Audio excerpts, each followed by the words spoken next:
Halo semuanya, saya Kada Juniatan SPD, CGP Angkatan 10 Buleleng Bali. Pada kali ini saya akan melakukan penyebaran pemahaman kepada rekan guru di SMA Negeri 1 Surit. Di sini saya membuat aksi nyata terkait dengan budaya positif dengan penyebaran pemahaman kepada rekan guru di SMA Negeri 1 Surit. Nah, bagaimana saya melakukan penyebaran pemahaman terkait dengan budaya positif bisa disaksikan pada video selanjutnya.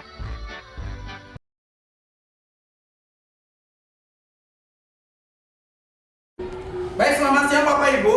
Selamat siang. Pada hari ini nama saya Ikada Juniartawan, saya CGP Angkatan 10 dari Buleleng Bali.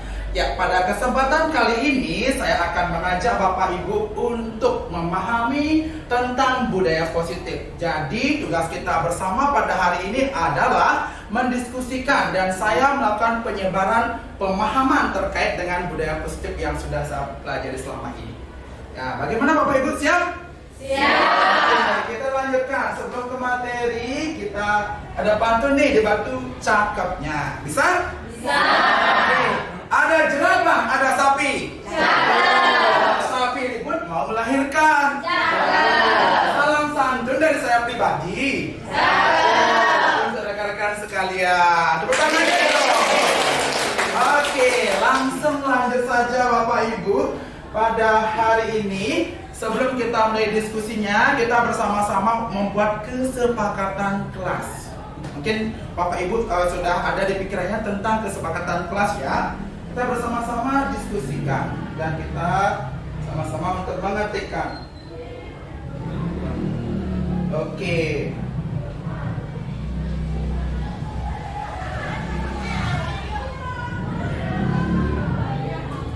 Sebentar.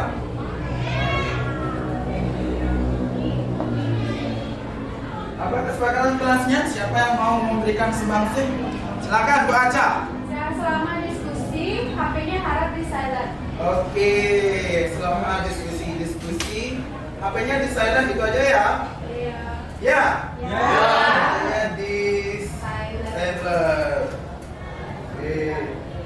Kedua, sebentar.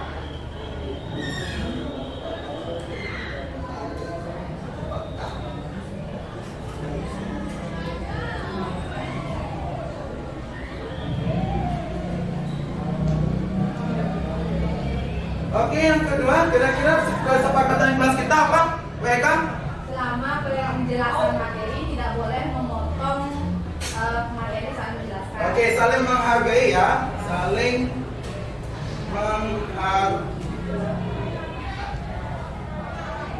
menghargai pendapat ya. Oke, lagi satu. HP-nya di silent, saling menghargai pendapat. Kira-kira apa lagi kesepakatan lagi satu? Tidak ribut. Oke, bagus, tidak ribut berarti kondusif ya. Oke, kondusif dalam berdiskusi. Kondusif dalam berdiskusi.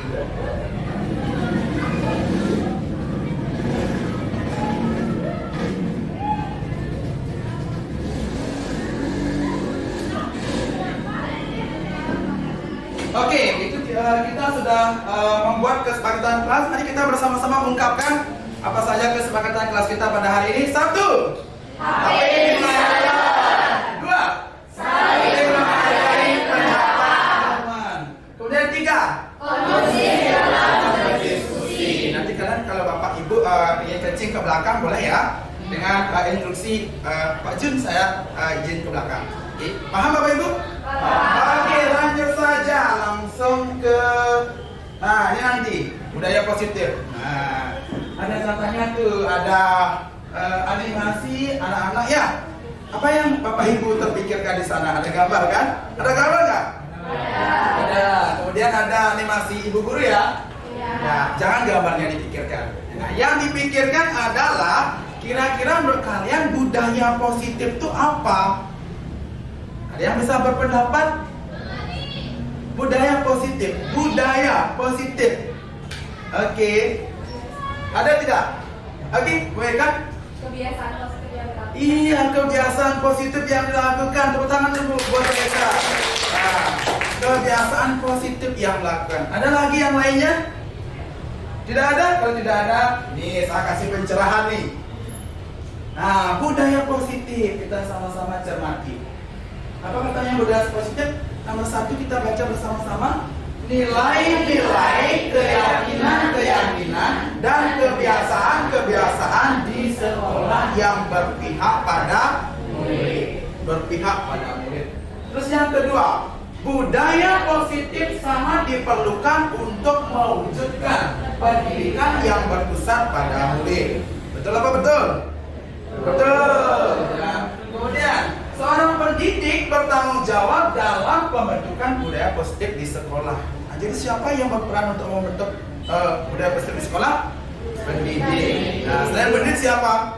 Kerjasama dengan murid supaya dia berpihak kepada murid. Oke, selanjutnya yang ketiga, agar bisa menciptakan budaya positif, kita harus memahami konsep-konsep inti dari disiplin positif.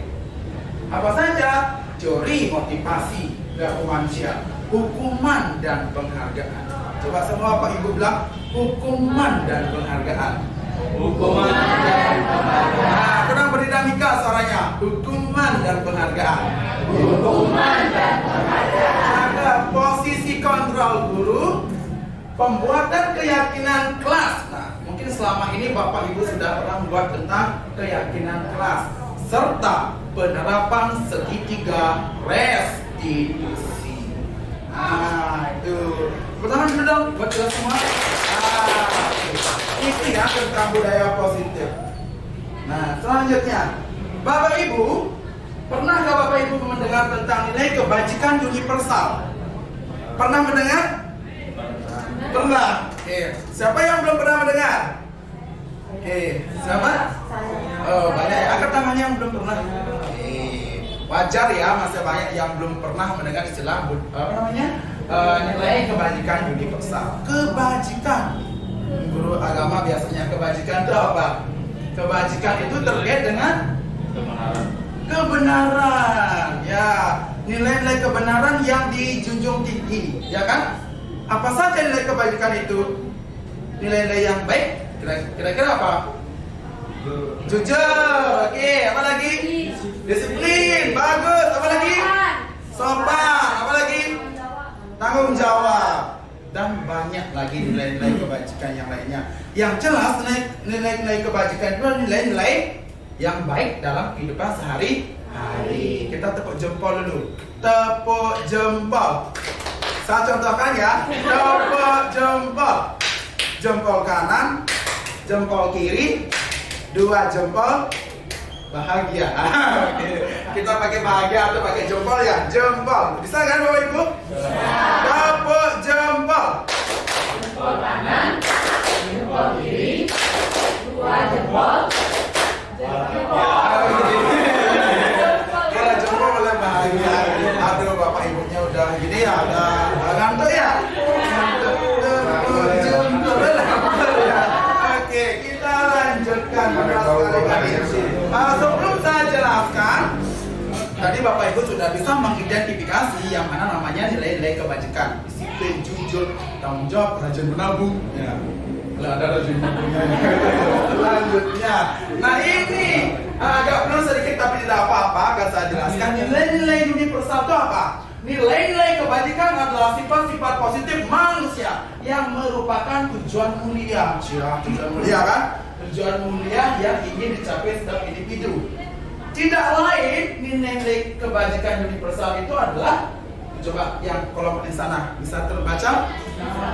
Tidak bisa. Beriman, bertakwa, mandiri, apa lagi? Bernama kritis, berkebinekaan global, apa lagi? Nah, tidak lain nilai-nilai kebajikan itu adalah profil pelajar Pancasila. Ya Kak? Iya. Apa aja profil pelajar Pancasila? Ya kita ulangi bersama-sama Bapak Ibu. Beriman dan bertakwa pada Tuhan. Kedua, global. 3, keempat,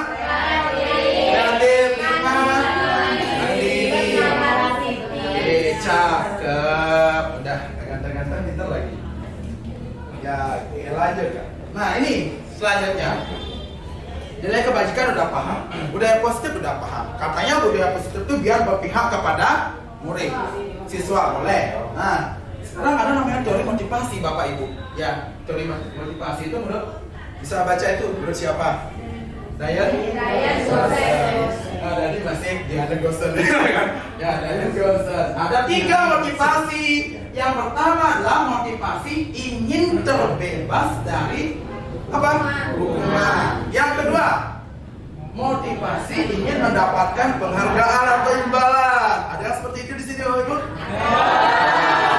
Yang ketiga, motivasi karena ingin belajar sepanjang hayat dan mencapai nilai-nilai yang kita yakini. Coba refleksi diri Bapak Ibu, kira-kira motivasi yang mana yang masih ada? Ini saya tanyakan juga sama Bapak Kepala Sekolah ya. Yang kedua ya, kita nggak boleh munafik juga. Selama hidup ini kita perlu penghargaan juga ya. Tapi kita lihat ya, ini saya berbagi nih sekarang. Nih, waktu ini saya sempat membuat apa namanya game form terkait dengan motivasi siswa yang saya ajar di kelas 10.1 dan 10.5. Apa yang terjadi? Yang terjadi adalah ini dia dari kelas yang mengisi kurang lebih 109 respon. Nah, motivasi mereka di mana? Yang mereka apa? Motivasi karena ingin mendapatkan nilai dan penghargaan yang baik. Berapa persen? 52%. Bayangkan itu Bapak Ibu, saya hanya di kelas 11 sampai 10.5, belum kelas yang lainnya. Tuh. Terus yang kedua ada di posisi biru.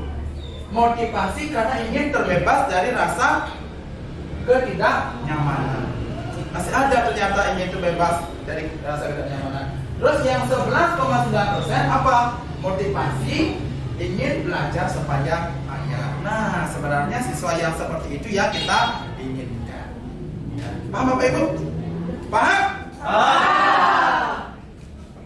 Oke, selanjutnya ini alasan mereka dengan memilih motivasi itu. Itu alasannya. Alasannya karena orang tua kita sudah bekerja keras agar bisa menyekolahkan kita. Karena itulah saya ingin mendapat nilai yang bagus. Jadi pikiran murid kita adalah nilai dan nilai. Sama juga di bawahnya seperti ini. Nah, itu nanti kita ke depannya perlu tingkatkan supaya motivasi siswa berada pada yang ketiga apa? Motivasi ingin belajar sepanjang hayat. Oke, saya lanjutkan. Nah, yang besar kita tepuk 1, tepuk 2, tepuk 3, tepuk 4, tepuk 5. Tahu? Tahu? Tepuk 1 saya contohkan tangannya semua. Tepuk 2. Kiri kanan ya. Kiri kanan. Tepuk 3. Nah, tepuk 4. Oke, tepuk 5. Oke, siap? Gampang banget ya. Tepuk 1. Tepuk 2. Tepuk 3. Tepuk 4. 2 kali tepuk 5. Oke. Sudah bagus ya.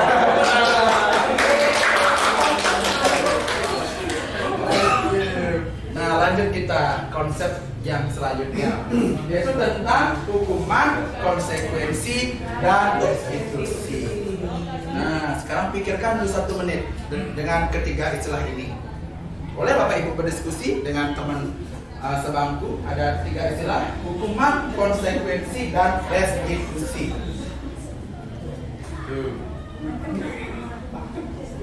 Oke, sambil berdiskusi, nih ada kalimat di sana. Coba Bapak Ibu bersama teman tentukan mana yang termasuk hukuman, mana yang termasuk konsekuensi. Udah 1, 2, 3, 4. Oke, silakan berdiskusi Bapak Ibu.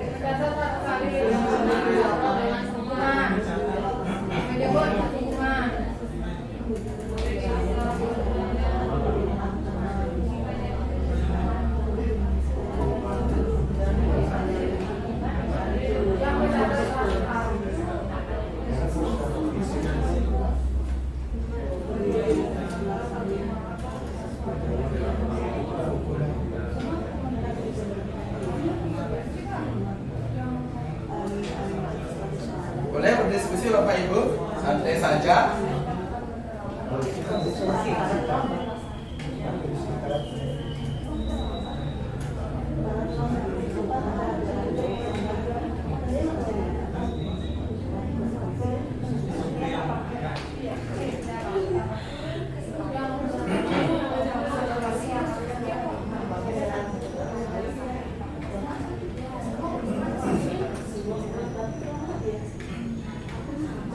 Gimana Bapak Ibu, ada pencerahan?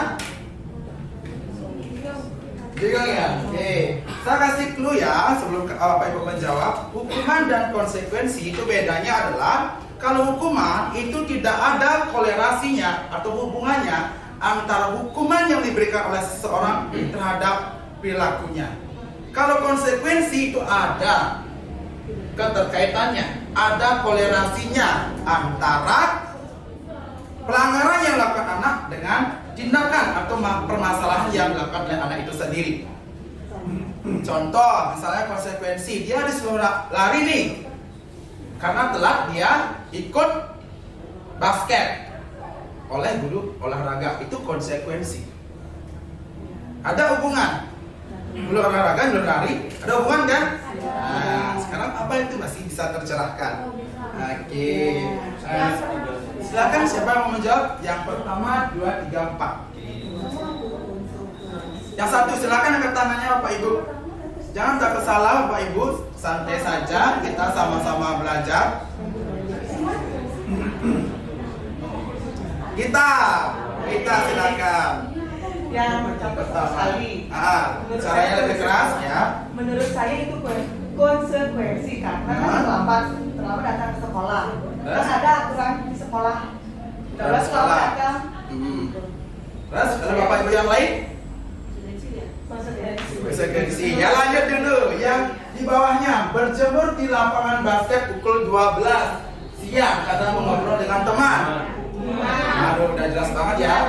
Udah ada kaitannya, itu berarti hukuman. Yang ketiga, murid diminta bertelanjang kaki sepanjang hari. Untuk nggak bertelanjang dada ya. Bertelanjang kaki karena tidak menggunakan sepatu. Konsekuensi. Bertelanjang kaki sepanjang hari karena tidak menggunakan sepatu warna hitam sesuai peraturan sekolah. Hukuman. Oke. Yang paling bawah, berdiri depan kelas sambil mengangkat kaki satu karena tidak bisa menjawab. Hukuman. Nah, yang nomor 1, mencatat sekali dalam buku kalimat, saya tidak akan terulang lagi saya lambat ke sekolah.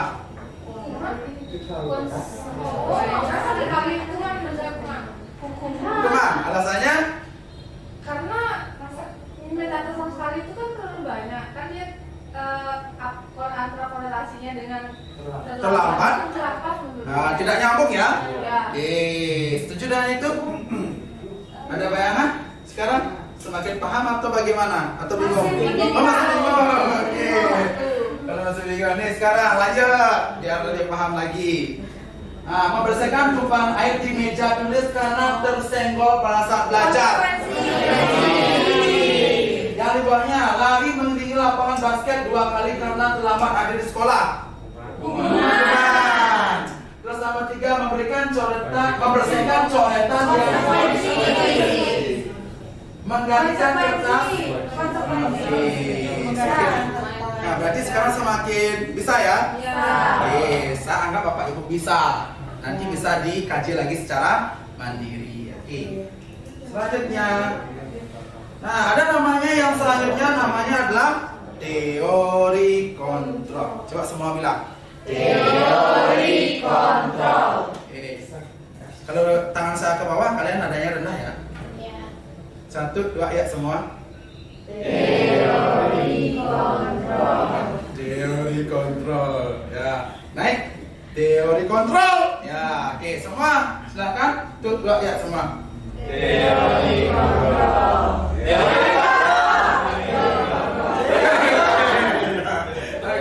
Kita bercanda aja Bapak Ibu biar nggak ngandel ya. Pakai dinamika. Oke. Teori kontrol. Katanya ada 5 posisi kontrol. 5 posisi kontrol. Bukan 5 posisi tidur ya. 5 posisi kontrol. Ya, 5 posisi kontrol. Apa aja? Saya jelaskan dulu. Makna kontrol artinya murid tidak bisa untuk melakukan sesuatu jikalau murid tidak ingin melakukannya. Walaupun tampaknya guru sedang mengontrol perilaku murid, hal demikian karena murid mengizinkan untuk dikontrol. Kenapa diizinkan? Saat itu bentuk kontrol guru menjadi kebutuhan bagi murid. Nah, masih bingung dengan kalimatnya? Lanjut aja. Nih. Oke, 5 posisi kontrol guru. Ada apa aja? Pemukul. Yang kedua? Ketiga? Keempat? Kelima? Mungkin ini sudah sering Bapak Ibu dengar ya? Kira-kira posisi Bapak Ibu yang mana nih? Pikirkan. Oke, pembuat rasa bersalah. Penghukum. Kadang-kadang pemantau. Kadang-kadang memantau. Mas Adike sekarang sudah manajer ya? Baru biasa. Sekarang manajer ya? Oke, selanjutnya. Nah, langsung sekarang diskusikan lagi. Ini, kira-kira dari kalimat-kalimat ini posisi yang mana?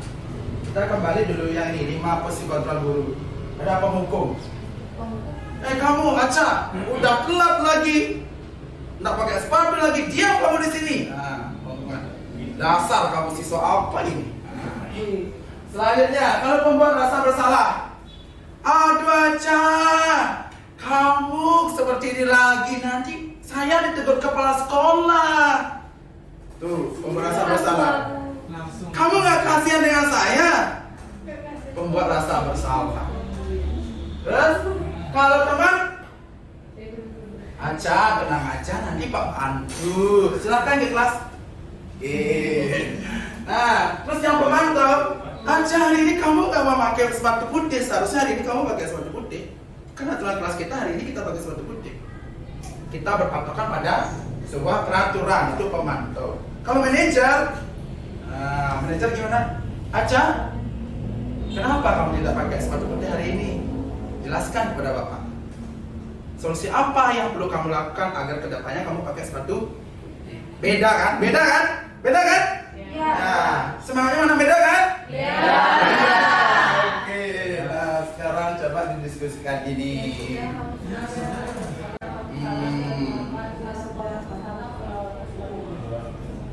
Oke, rasanya nggak bingung ini. Kalau yang ini. Oh, buat saya salah.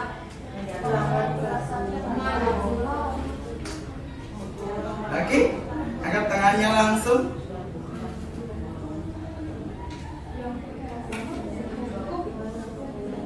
Oke, Budayu. Ya, Budayu yang imut nih.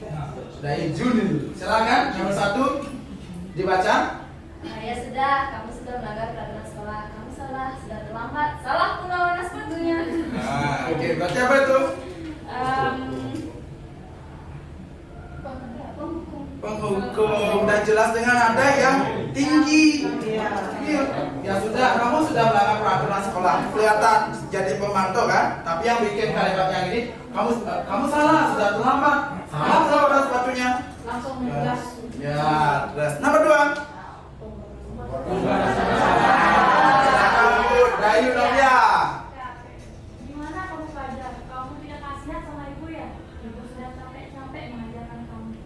Oke, apa tuh? Membuat rasa bersalah. Oke, bagus, sudah paham. Nah, selanjutnya lagi dikit. Ayolah, sudah saya dikerjakan.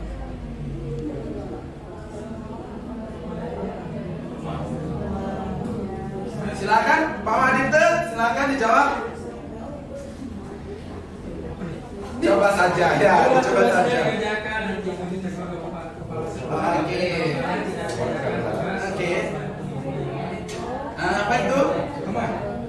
Oke, teman. Oke, yang bagian mana yang bilang teman? Tolong bantu ibu. Ya, betul. Ada tambahan mungkin selain teman?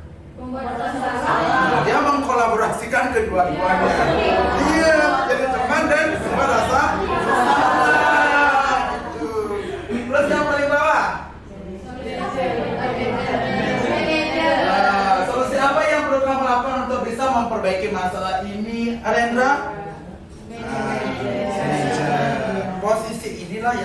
diharapkan kita bisa terapkan di sekolah.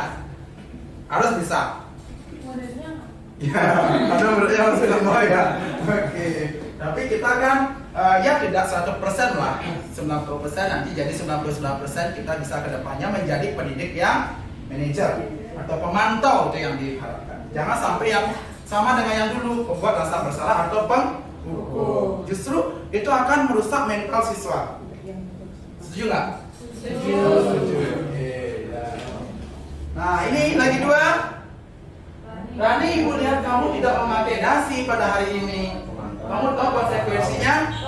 Pemantau berbasis pada peraturan. Oke, yang di bawahnya. Rudi, kamu main-main saja dalam kelas. Sekarang silakan kamu berdiri di depan. Sambil angkat kakimu. Nanti masih boleh Bapak Ibu menerapkan ini? Dari hati? Boleh. Ya, setelah saya sebarkan pemahaman ini, sebagusnya Bapak Ibu tidak boleh ya. Harus lemur-lemur sekarang ini. Oke, selanjutnya ke topik selanjutnya terkait dengan kebutuhan dasar manusia. Apa katanya? Kebutuhan dasar manusia. Baca deh yang cepat. Kebutuhan dasar manusia. Semua? Kebutuhan dasar manusia. Nah, yang lama? Kebutuhan dasar manusia. Ada berapa? Yang pertama, bertahan hidup. Harus makan ya Bapak Ibu ya. Kedua, kasih sayang. Siapa betul ada sayang nih ya. Kasih sayang. Terus yang ketiga, kebebasan. Yang keempat, kesenangan. Yang kelima, penguasaan. Paham dengan itu Bapak Ibu? Kesenangan. Kalian betul senang nggak? Bapak Ibu betul. Kemudian murid kita betul senang nggak? Ya. Terus kebebasan, penguasaan.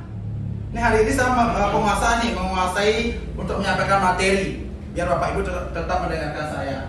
Terus kasih sayang, perlu. Siswanya perlu nggak kasih sayang? Nah, misalnya ada kalau siswa SD kan, tiba-tiba dia pakai jepitan baru, tetapi nggak disapa sama ibu gurunya. Ini hari ini sama disapa, padahal saya udah pakai jepitan baru nih. Nah, itu kan ternyata dia butuh kasih sayang kan. Kita terapkan. Selanjutnya, nah, oke, dibaca bersama-sama. Seluruh tindakan manusia memiliki tujuan tertentu. Semua yang kita lakukan adalah usaha untuk memenuhi tujuan yang kita inginkan. Ketika kita mendapatkan apa?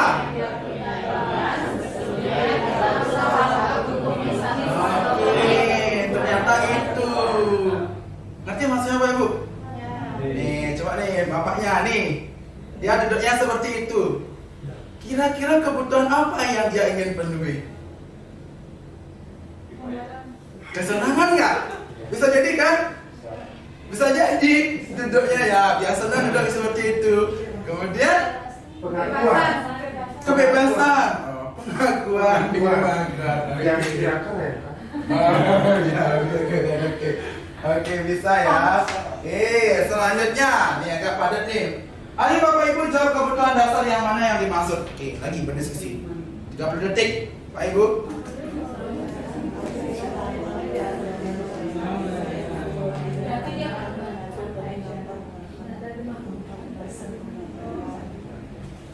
Alfian selama pelajaran fisika sering sekali tiduran dan memainkan pulpennya tanpa mendengarkan pelajaran. Kebutuhan apa yang sebenarnya ingin siswa itu kita penuhi? Kebebasan boleh, kasih sayang bisa, apalagi kesenangan. Mungkin dia ingin memenuhi kebutuhannya dia kesenangan kan? Itu maksudnya. Kalau kita identifikasi dalam proses belajar mengajar. Selanjutnya yang kedua, Agus seringkali melirik HP-nya ketika guru menjelaskan pelajaran dalam kelas. Kesenangan, kebebasan. Ya juga kan? Nomor 3, Time adalah seorang siswa yang memiliki rasa percaya diri yang kurang. Namun ketika sering ditunjuk ke depan kelas secara dipandu, Time berhasil menyampaikan isi pelajaran di depan kelas. Kasih sayang, ya, sama penguasaan. Nah, bisa jadi kita punya murid yang kurang percaya diri, setelah kita bina, suatu saat nanti dia percaya dirinya muncul. Bisa jadi Bapak Ibu, ya kan? Karena kita belum memunculkan semua potensi yang ada pada murid. Oke, nomor 4, Dera sering mengambil makanan temannya jika istirahat. Bertahan hidup. Ya, bertahan hidup. Penguasa juga kan? Ini gue mengambil makanannya dia, berkuasa nih, gitu kan? Sama memenuhi kebutuhan hidupnya dia. Ya, nomor 5, Lodra merasa kesal karena tidak disapa oleh Ibu Dayu, padahal dia sudah mengikat rambutnya. Ya, Raffi. Makanya kita kayaknya jadi guru tuh perlu nyapa siswa ya. Ih, kamu cantik sekali. Ya, rapi sekali baju dia. Ya, kan merasa apa namanya?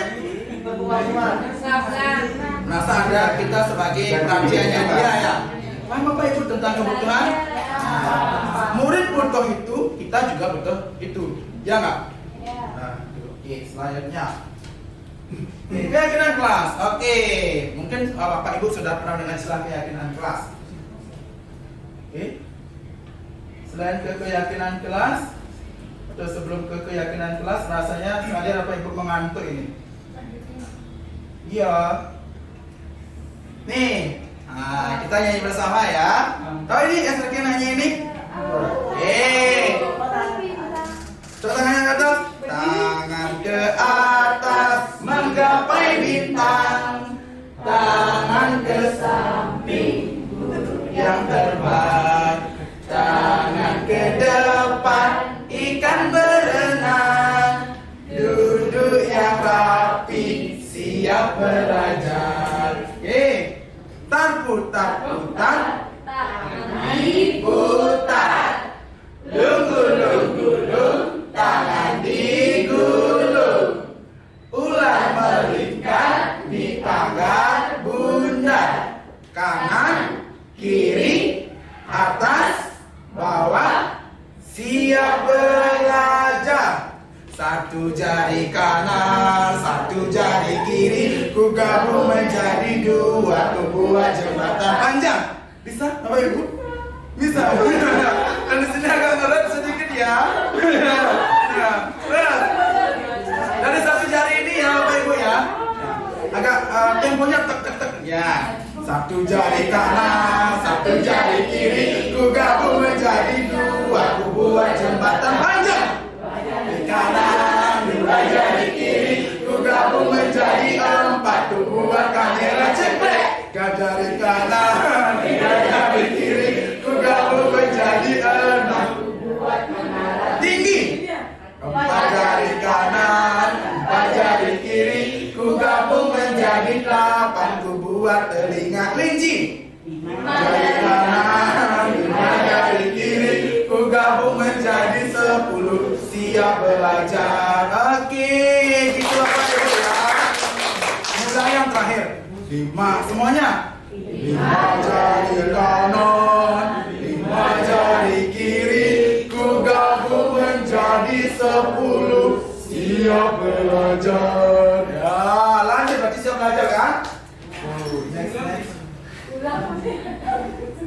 Nanti Bapak Ibu di terakhir lagi ya. Oke, yang mana tadi?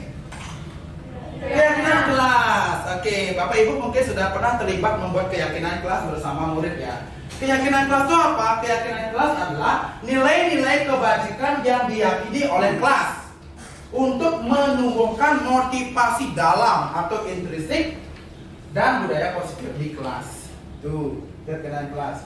Pernah membuat Bapak Ibu? Pernah. Bagaimana cara membuat keyakinan kelas? Kenapa tidak peraturan kelas saja? Kenapa harus keyakinan kelas? Kenapa tidak peraturan kelas saja? Kalau peraturan itu sifatnya otoriter. Kalau keyakinan Dan kesepakatan. lebih universal kan? Ya, kesepakatan yang kita yakini, yang murid kita yakini. Lanjut. Nah ini, gimana caranya membuat? Ya, kita pertama adalah tanyakan pendapat murid tentang masalah dan harapan kelas. Kelasnya mau bagaimana? Kemudian yang kedua, eksplorasi ide dari murid untuk mencapai kelas impian. Nomor 3, Bapak Ibu dibantu dibaca. Ambil kesimpulan dari ide murid. Nomor 4, ubah ide menjadi keyakinan kelas. menandatangani kontrak keyakinan antara siswa dengan murid. Antara siswa dengan guru. Ya, itu. Jadi lucu ya kalau siswanya dengan siswa gimana gitu? Siswa dengan guru. Gitu. Selama ini Bapak Ibu sudah menandatangani kontrak keyakinan kelasnya? Belum. Sudah pernah membuat keyakinan kelas? Sudah. Nanti di semester depan kita tangani ya, bersama terapkan. Ada materi. Iya, bagus ada materinya.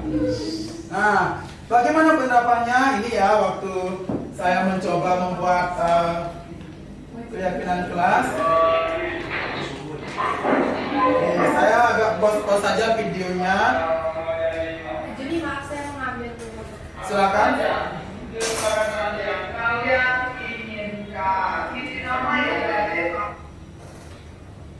Oke, kebetulan waktu ini saya bersama bersama murid membuat keyakinan kelas menggunakan link Jamboard. Bapak Ibu kan tahu ya? Jadi langsung tayang di depan, kita sepakati yang mana yang mau dipilih. Nih, setelah saya mengkondisikan, siswa memilih. Tuh, ya. Silakan gunakan cara Bapak Ibu masing-masing. Yang mana keyakinan kelas yang mau dibuat?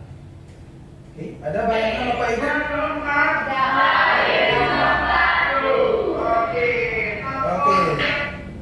Nah, itu Bapak Ibu tentang hal keyakinan kelas untuk membuat keyakinan kelas yang sudah saya terapkan di kelas saya.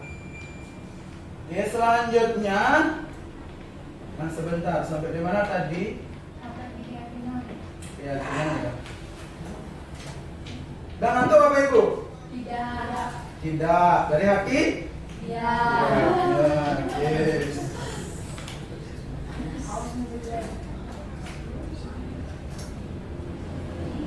Nah, ini sudah. Nah, responnya gimana? Ini responnya. Tahu ini Bapak Ibu siswa kita? Perkenalkan, nama saya Kita baca sebentar ya. Perwakilan dari kelas 3 dari SMA Negeri. Oh ya, ikut OSN Fisika. Iya, Nata, di sini Pak mau izin bertanya ya terkait dengan keyakinan kelas yang waktu ini sudah kita buat bersama ya, kelas 13. Bagaimana perasaan Nata terkait dengan keyakinan kelas yang kita buat waktu ini? Silakan diungkapkan. Baik Pak, terima kasih atas pertanyaannya. Jadi selama pembuatan keyakinan kelas itu saya merasa kemudian dikarenakan saya bisa memberikan pendapat saya mengenai bagaimana keyakinan kelas itu. Jadi dengan keyakinan kelas kita bisa menjadikannya sebuah pedoman untuk berperilaku sehingga mewujudkan kelas yang ideal, yang nyaman di benak saya. Oke, bagus sekali Nata. Nah selanjutnya, apakah menurut kamu pembuatan keyakinan kelas itu penting? Menurut saya itu penting. Kalau penting, kira-kira berikan alasan kepada Bapak kenapa membuat keyakinan kelas itu penting? Membuat keyakinan kelas itu penting karena dengan keyakinan kelas kita memiliki pedoman untuk berinteraksi di kelas. Dengan pedoman itu kita bisa mewujudkan suatu kelas yang tertib dan nyaman selama proses pembelajaran. Itu respon dari siswa ya. Ternyata bagi siswa ada pentingnya juga untuk membuat keyakinan. Nah, tepuk tangan dulu. Nah, itu Bapak Ibu. Sebentar, ini lagi satu. Tahu isi siswanya ya? Oke, sama, hampir sama. Dari SMA Negeri Sendiri, saya merupakan perwakilan dari kelas 23. Oke, baik Yuka. Sekarang Pak coba bertanya sama kamu. Waktu ini kan kita sudah membuat keyakinan kelas ya. Oke, sekarang coba kamu ungkapkan bagaimana perasaan kamu terkait dengan keyakinan kelas yang sudah kita buat waktu ini. Silakan Yuka. Terima kasih atas pertanyaannya. Jadi perasaan saya sendiri saat membuat keyakinan kelas itu tentunya sangat senang. Hal ini karena saat membuat keyakinan kelas tersebut kita diberi kebebasan untuk berpendapat dan memberikan gagasan kita terhadap aturan-aturan apa saja yang kita perlukan dan sesuai dengan kebutuhan di kelas kita. Sehingga dengan adanya kebebasan berpendapat ini tentu saya merasa sangat senang. Yang mana pendapat-pendapat kita itu semua diterima dan dihargai dengan sangat baik. Oke, Oke, bagus sekali Yuka ya. Itu tentang Oke, saya cukupkan untuk videonya bersama.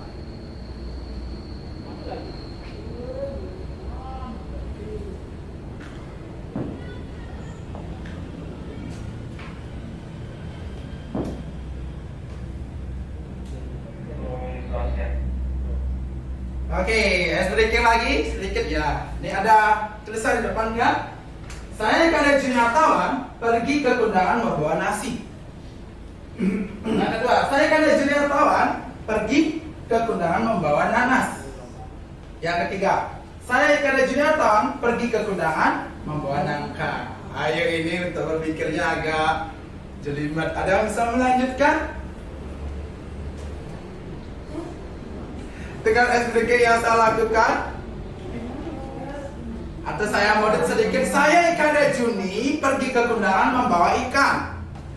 Saya Ikade Juni pergi ke kondangan membawa ikan pinggang. Saya Ikade Juni pergi ke kondangan membawa hijau.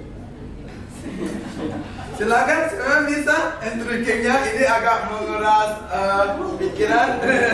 Oh ya tidak. Oke. Ada betul? Zelinda, Ibu Zelinda, coba. Oke, diganti mungkin setelah Bu Zelinda. Masih belum fokus berarti Bapak Ibu ya? Saya Ikade Juniartawan pergi ke kondangan membawa nasi. Saya Ikade Juniartawan pergi ke kondangan membawa nanas. Kalian siapa Bapak Ibu? Saya Ya silakan, Eka. Silakan. Saya Putri Dewi pergi ke kondangan membawa nangka. Udah membawa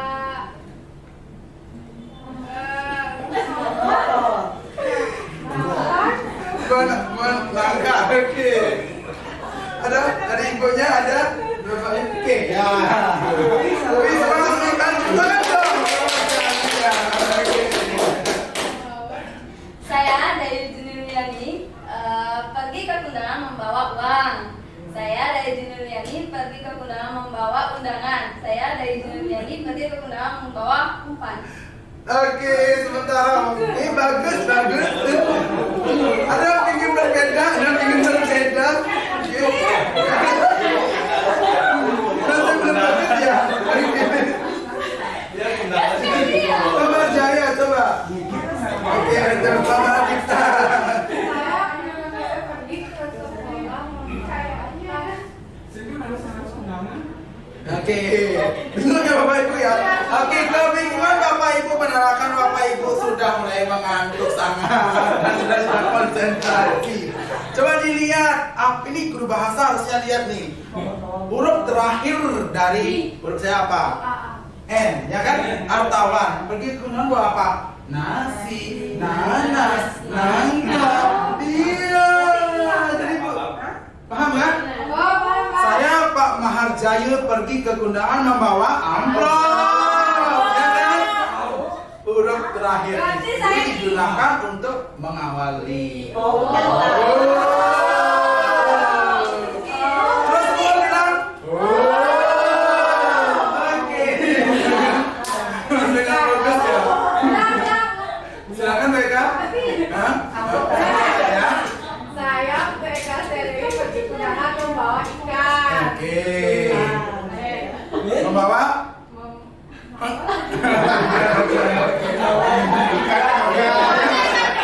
Ada Pak Maharjaya, Pak Maharjaya pergi ke kondangan membawa anak.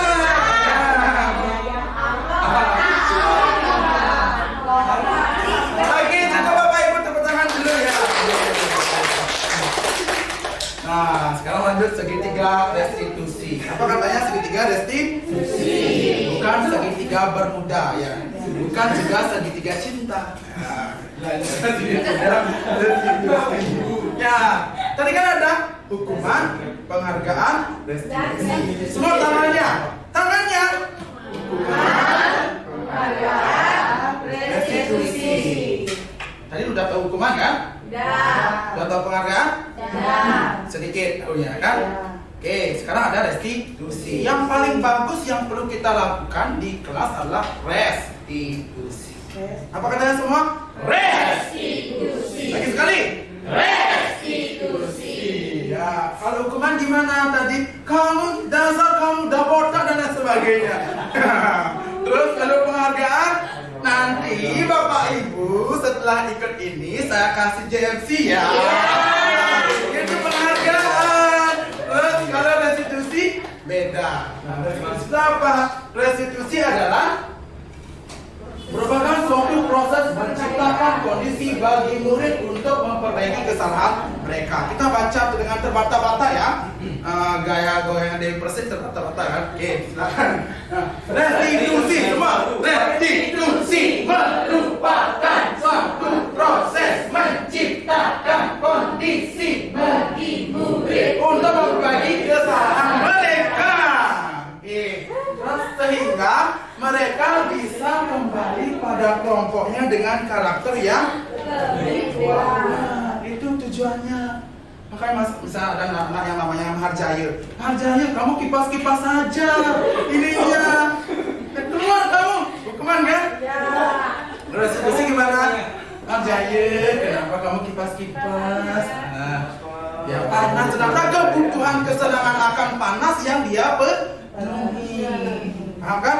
Baru kita restitusi biar nggak kalau digigitnya Marjaya kamu keluar. Nggak bisa kan? Ya gimana Marjayanya? Tambah panas. Benci kali sama Pak Jun. Nah, sekarang kita tanya dengan bagus supaya dia bisa kembali ke kelompoknya dengan karakter yang lebih kuat. Oke, setuju nggak? Setuju. Dan 3 tuh segitiga restitusinya. Apa aja? Menstabilkan identitas. Yang kedua, validasi tindakan yang salah. Yang ketiga, menandakan keyakinan. Contoh ya, Mas Jaya, jawab dong. Ya. Oke. Kenapa kamu kipas-kipas hari ini? Padahal kan Bapak lagi menjelaskan ini. Saya merasa kepanasan. Oh, karena panas ya. Terus, kenapa panas? Coba jelaskan dulu.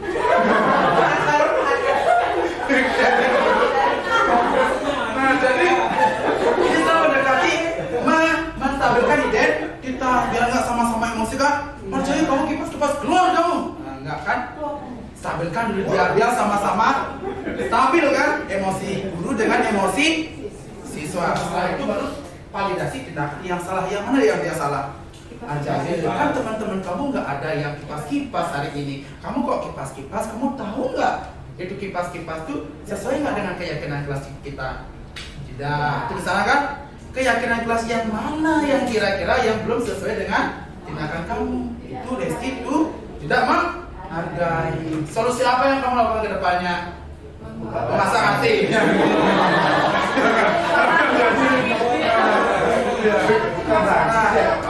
Itu kurang lebih namanya restitusi. Paham Bapak Ibu restitusi itu? Tanyakan solusi kepada siswa. Validasi tindakan yang salah. Stabilkan dulu emosinya dia.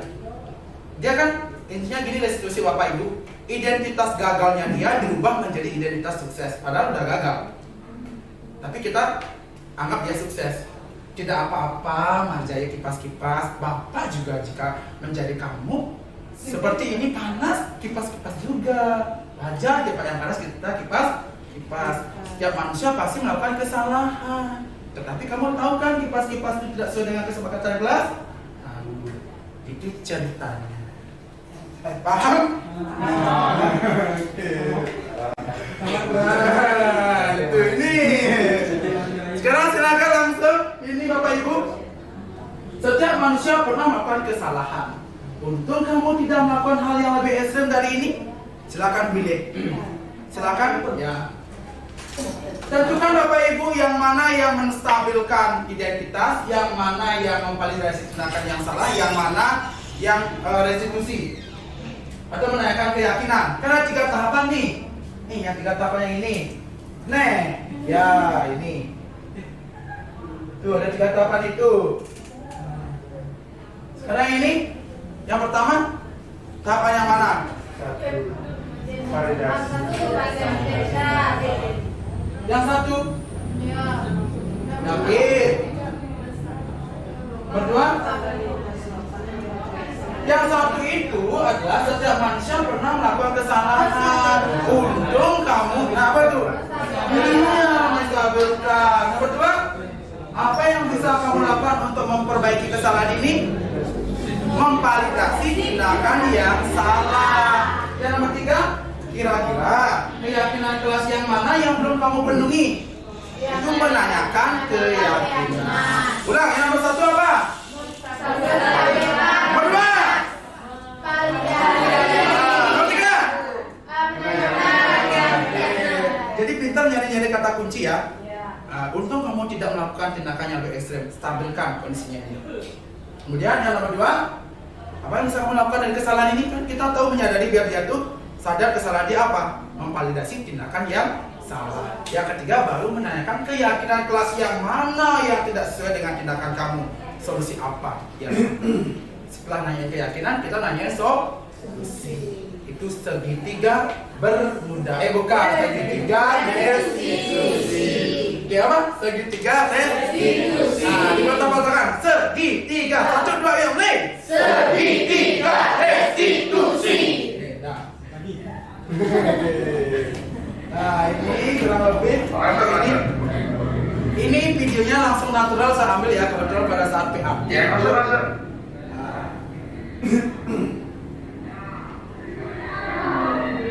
Tahu Bapak Ibu anaknya itu? Ada anak dia, ada Agus, dan ada sama Leo. Dan seperti itu. Ya, contoh lagi sedikit. Menstabilkan identitas, ya kan?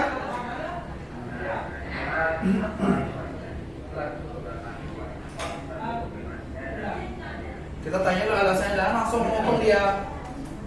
Itu pendapat segitiga restitusi ya.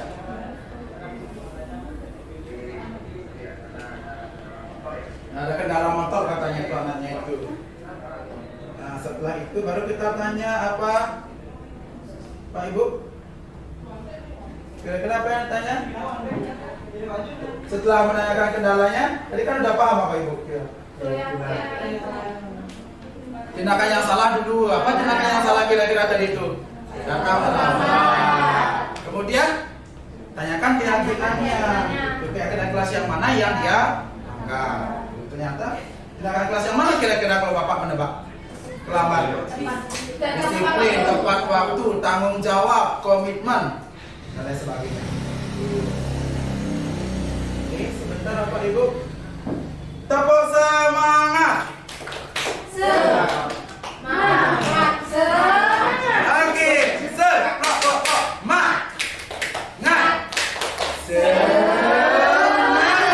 Oke, ulangi. Tepuk semangat.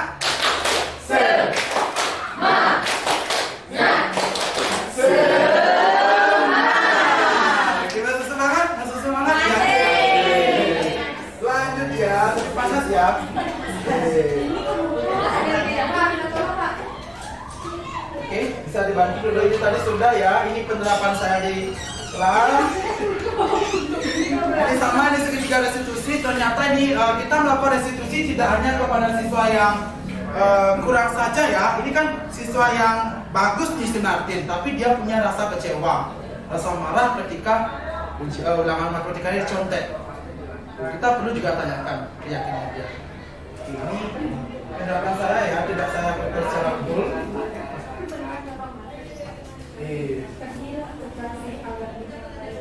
Jangan dibaca Bu Eka.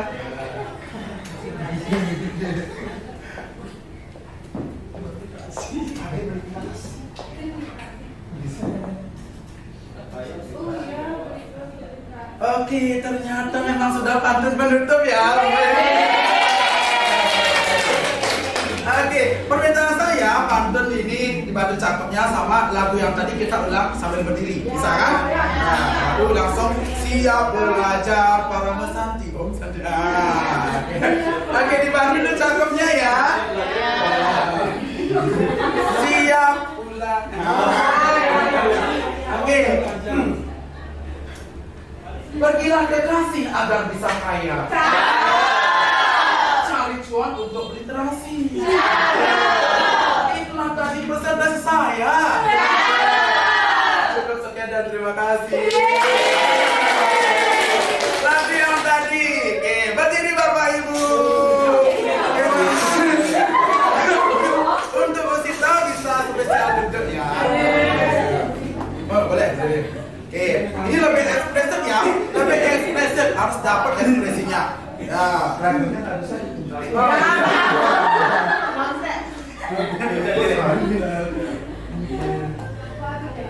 Sebentar ya. Masih tak TK Bapak ya? Sama. Mana ya tadi ya lagunya ya, sabar ini. Tangan ke atas, masih wangi kan? Satu, dua, iya, mulai. Tangan ke atas menggapai bintang, tangan ke samping burung yang terbang, tangan ke depan ikan berenang, duduk yang rapi siap pulang. Putar, tangan diputar, lugu, tangan digulung, ular melingkar di pagar bunda. Semak kanan, kiri, atas, bawah, siap pulang. Senampak semua. Udah, temponya cepat sekarang. Udah? 1, 2, iya. 1 jari kanan, 1 jari kiri, ku gabung menjadi 2 jembatan wajah. 2 jari kanan, 2 jari kiri, ku gabung menjadi 4, ku buat kamera cetek. 3 jari kanan, 3 jari kiri, ku gabung menjadi 6, ku buat menara. Coba lagi. 4 jari kanan, 4 jari kiri, ku gabung menjadi 8, 2 jari kanan, 4 jari kanan, 2 jari kiri, ku gabung menjadi 10. Siap pulang. 1, 2, ya. Siap pulang. Semangat. Oke, semangat. Oke, terima kasih Bapak Ibu, silakan duduk kembali. Ya. Baik, itu Bapak Ibu tentang penyebaran pemahaman saya mengenai konsep penerapan budaya positif di lingkungan sekolah kita. Gimana? Apakah kedepannya kita perlu melakukan? Perlu. Budaya positif, yes, jos. Semuanya ya. Saya bilang budaya positif, kalian bilang yes, jos. Budaya positif, yes, jos. Oke.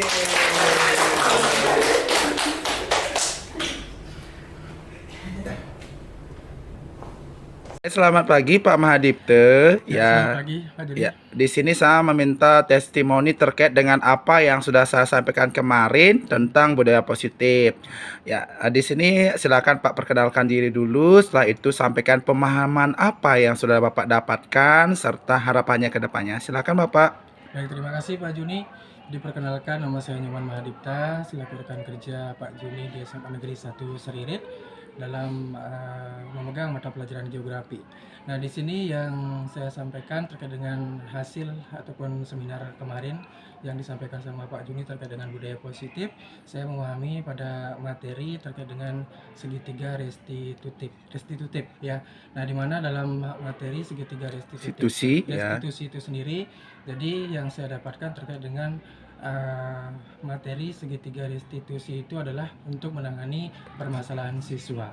Nah, di mana dalam menangani permasalahan siswa tersebut, jadinya nanti dengan menerapkan materi segitiga restitutif itu sendiri, jadi yang dulunya siswa tersebut gagal ataupun belum berhasil, jadinya dengan menerapkan ketiga ataupun segitiga restitutif tersebut, jadinya siswa bisa nantinya berhasil. Itu aja mungkin. Oke, ada harapan mungkin Bapak untuk dilaksanakan di kelas? Harapannya terkait dengan apa yang sudah disampaikan atau yang didapatkan saya sendiri terkait dengan seminar kemarin. Jadi nantinya saya berharap penuh Jadi nantinya bisa apa yang disampaikan sama Pak Juni materi terkait dengan seminar kemarin itu nanti bisa saya terapkan di dalam kelas untuk nanti kebutuhan mengajar saya pribadi ya.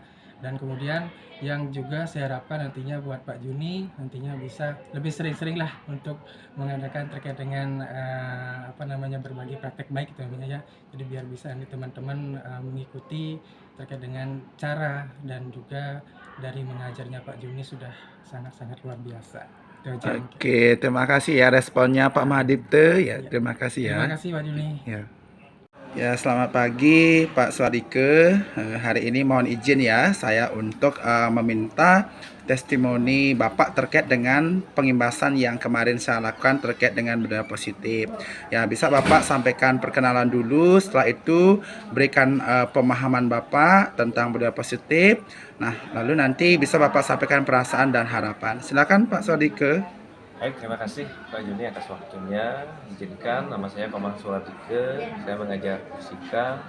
Jadi pengimbasan kemarin yang sudah diberikan oleh Pak Juni, menurut saya sudah sangat bagus karena memberikan pemahaman tentang penerapan budaya positif yang ada di sekolah. Jadi perasaannya sangat senang dan juga bahagia bisa diberikan materi berkaitan dengan budaya positif, umumnya mengenai posisi kontrol guru, jadinya kita mengetahui di mana kontrol kita, kemudian juga tentang segitiga restitusi untuk mengatasi siswa-siswa yang mengalami masalah dan juga yang memerlukan suatu bimbingan.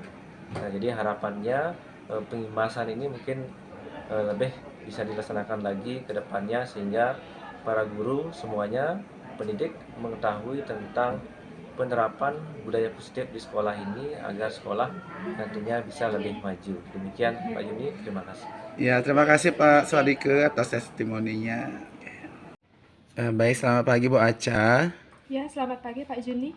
Ya, sekarang saya minta testimoni dari Ibu Aca ya terkait penyebaran pemahaman yang kemarin saya lakukan terkait dengan budaya positif. Nah, silakan Bu Aca memberikan tanggapannya kepada saya. Silakan Bu Aca. Baik, sebelumnya perkenalkan nama saya Wahyu Cahyani, namun di sekolah SMA Negeri 1 Seririt biasa saya dipanggil Ibu Aca. Saya juga merupakan salah satu rekan sejawat dari Bapak Juni yang saat ini sedang melakukan pelatihan CGP Angkatan ke-10 tahun 2024. Mungkin setelah saya mengikuti kegiatan praktik baik yang dilakukan oleh Bapak Juni, saya lebih paham akan materi 5 posisi kontrol guru. Salah satunya yaitu ada pemantau dan manajer. Untuk saat ini saya mungkin masih menerapkan pemantauan kepada siswa. Nanti selanjutnya mungkin saya akan menerapkan 5 posisi kontrol guru itu terutama pada posisi manajer. Setelah kegiatan ini mungkin perasaan saya sangat senang ya.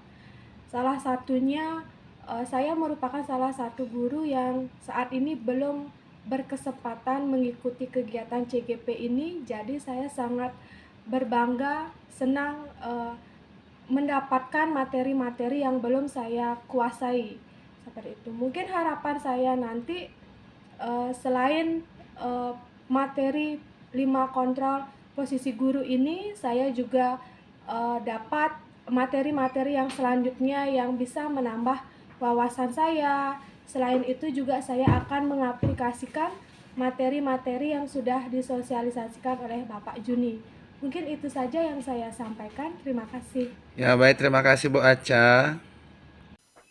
Lalu, bagaimana penerapan pemahaman pada siswa terkait dengan budaya positif di kelas? Berikut bisa disaksikan video terkait dengan penerapan pemahaman pada siswa dengan pembentukan keyakinan kelas. Selamat menyaksikan.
silakan Chelsea. Jadi kesepakatan nasional itu adalah suatu kesepakatan yang telah dibuat oleh seluruh keluarga yang ada di kelas, di mana itu sebagai pedoman dalam tingkah laku atau ya itu.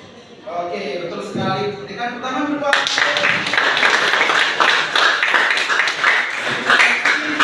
Kita untuk mengingatkan bahwa kesepakatan kelas adalah sebuah pedoman yang akan kalian gunakan dalam proses pembelajaran di kelas kalian masing-masing. Setuju tidak? Setuju. Pada hari ini Bapak akan mengajak kalian untuk membuat kesepakatan kelas via aplikasi yang namanya, kira-kira apa namanya? Jamboard. Semua? Jamboard. Oke, biar cepat silakan diambil HP-nya. Bagi yang bisa silakan diketik apa saja kesepakatan yang kalian inginkan. Isi nama ya adik-adik, sama tuliskan kesepakatannya dengan singkat saja. Oke, baik adik-adik, kalian sudah membuat sebuah kesepakatan kelas pada aplikasi Link Jamboard. Nah, sudah nampak di depan. Nah, sekarang coba bacakan sedikit ya. Depa, dia membuat kita terlambat datang ke sekolah. Kemudian Chelsea, tidak boleh bermain api saat KBM berlangsung. Nah, kemudian Pak, lihat lagi. Ini Maida, kesepakatan yang dibuat telah mendengarkan guru pada saat mengajar. Yang tidak berbicara saat guru menjelaskan. Wah, bagus-bagus sekali ya. Tangan dulu.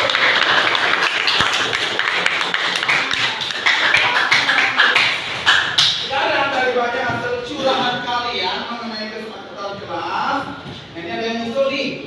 Kata tidak ribut saat ada guru. Betul nggak tidak ribut saat ada guru?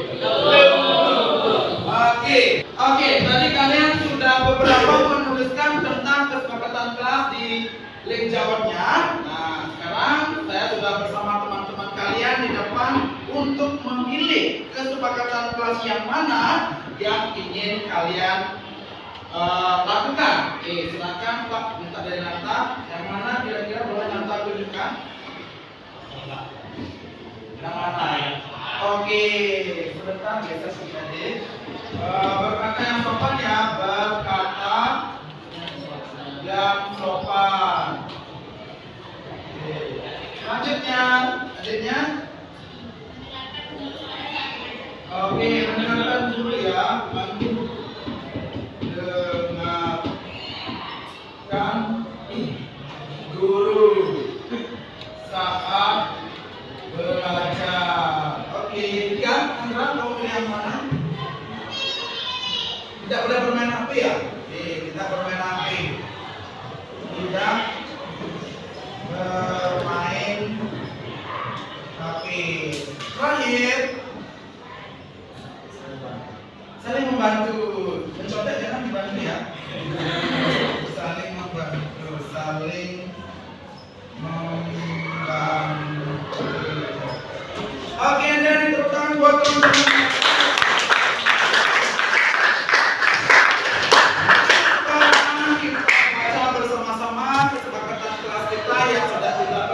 Yang pertama, kita baca bersama-sama apa? Yang pertama,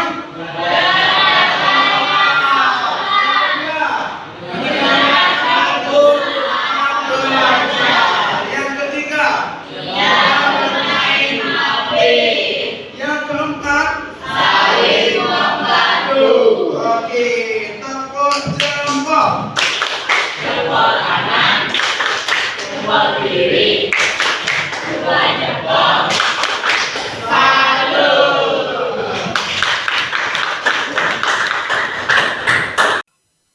Berikut tadi pembuatan keyakinan kelas yang sudah saya terapkan pada kelas 10.3. Nah, selanjutnya bagaimana respon murid atau respon siswa terkait dengan pembuatan keyakinan kelas? Berikut respon daripada beberapa murid.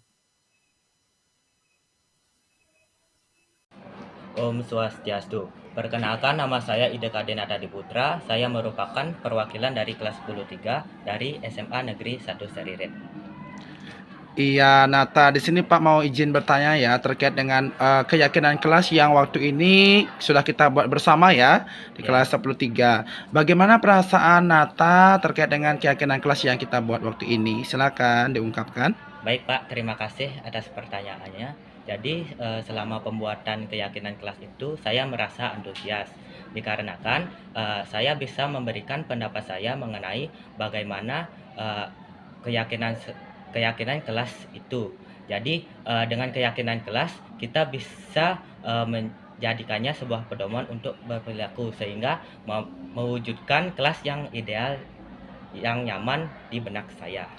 Oke, bagus sekali Nata. Nah, selanjutnya, apakah menurut kamu pembuatan keyakinan kelas itu penting? Menurut saya itu penting. Oke, kalau penting, kira-kira berikan alasan kepada Bapak kenapa membuat keyakinan kelas itu penting? Membuat keyakinan kelas itu penting karena dengan keyakinan kelas kita memiliki pedoman untuk bertingkah laku di kelas. Dengan pedoman itu kita bisa mewujudkan suatu kelas yang tertib dan nyaman selama proses pembelajaran. Om Swastiastu. Perkenalkan, saya Vilka Gianta Setiawan dari SMA Negeri 1 Seririt. Saya merupakan perwakilan dari kelas 10.3. Oke, baik Vilka. Sekarang Pak coba bertanya sama kamu. Waktu ini kan kita sudah membuat keyakinan kelas ya. Ya, Pak. Oke, sekarang coba kamu ungkapkan bagaimana perasaan kamu terkait dengan keyakinan kelas yang sudah kita buat waktu ini. Silakan Vilka. Baik Pak, terima kasih atas pertanyaannya. Jadi, perasaan saya sendiri saat membuat keyakinan kelas itu tentunya sangat senang. Hal ini karena saat membuat keyakinan kelas tersebut, kita diberi kebebasan untuk berpendapat dan memberikan gagasan kita terhadap aturan-aturan apa saja yang kita perlukan dan sesuai dengan kebutuhan di kelas kita. Sehingga dengan adanya kebebasan berpendapat ini, tentu saya merasa sangat senang. Yang mana pendapat-pendapat kita itu semua diterima dan dihargai dengan sangat baik. Terima kasih. Oke, bagus sekali Vilka ya. Itu tentang pendapat Vilka. Selanjutnya nih, pertanyaan yang kedua. Menurut kamu penting tidak keyakinan kelas itu dibuat? Baik, menurut saya sendiri keyakinan kelas itu sangat penting untuk dibuat. Oke, kira-kira kenapa penting menurut Vilka? Silakan jelaskan. Nah, jadi keyakinan kelas itu merupakan pedoman bagi kita di kelas. Yang mana jika tidak ada pedoman, tentu tingkah laku dari siswa-siswi di kelas itu terkadang bisa melenceng dari hal yang seharusnya. Jadi dengan adanya pedoman dan aturan-aturan yang telah dibuat dan disepakati oleh setiap anggota kelas, maka diharapkan kelas tersebut dapat lebih tertib dan proses belajar mengajar dapat berlangsung secara lebih efektif dan efisien. Terima kasih, Pak. Baik, adapun refleksi yang saya lakukan terkait dengan proses diseminasi penyebaran pemahaman kepada rekan guru yang telah saya lakukan pada tanggal 28 Mei 2024 yang bertempat di RKG SMA Negeri 1 Seririt, Buleleng, Bali. Nah, dari proses diseminasi ini terdapat 14 orang guru yang menyaksikan kegiatan yang saya lakukan. Nah, terkait dengan pembuatan keyakinan kelas bersama dengan murid kelas 10.3, saya lakukan pada tanggal 20 Mei tahun 2024. Murid-murid sangat antusias dalam membuat keyakinan kelas. Terkait perasaan saya setelah melakukan aksi nyata ini, saya menjadi sangat bersemangat dalam melakukan perubahan ke arah yang lebih baik, terutama menerapkan konsep-konsep inti budaya positif di SMA Negeri 1 Seririt. Oke, untuk rencana perbaikan untuk implementasi ke depannya, 1. Saya selalu melakukan evaluasi secara berkala. 2. Terus meningkatkan koordinasi dengan semua pihak di sekolah. 3. Terus meminimalisir kekurangan-kekurangan yang ada. 4. Terus meningkatkan ilmu pengetahuan yang berkaitan dengan budaya positif. Dan yang kelima, menganalisis kebermanfaatan diseminasi kepada murid dan lingkungan belajar di sekitar kita. Nah, cukup sekian video terkait budaya positif yang telah saya terapkan di lingkungan sekolah saya di SMA Negeri 1 Seririt. Salam guru penggerak, tergerak, bergerak, dan menggerakkan.